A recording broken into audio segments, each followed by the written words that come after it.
We've heard a lot in the last few minutes about the price of oil. And before we get to that, I want to ask you, you've been with your investors there in London, the global gathering, your annual gathering. What are you telling them about what you're seeing in the energy market?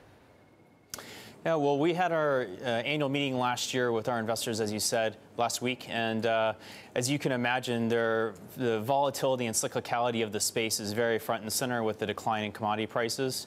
I think maybe even more relevant to them has been the pullback in the equity markets over the last 6 to 8 weeks as they see what was a short-lived rally go back to testing 52-week lows.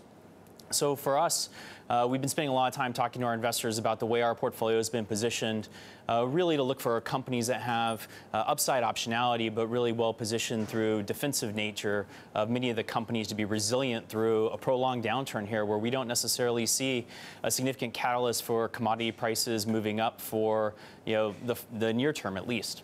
And so let's talk about that. Those prices staying where they are. I mean, what's the investable case there? Is this a buying opportunity for folks like you in the market?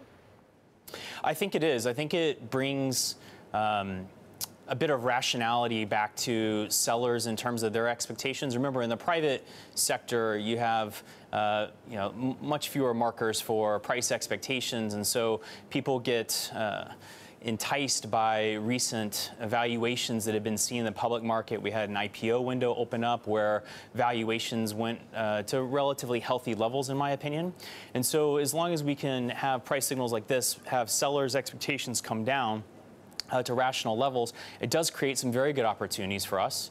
And I think that part of our positioning has been looking for where we see less commodity price sensitive businesses and businesses that are more driven by thematics like the need for asset integrity, maintenance spending, OPEX spending on obviously what's an incredibly large sector globally.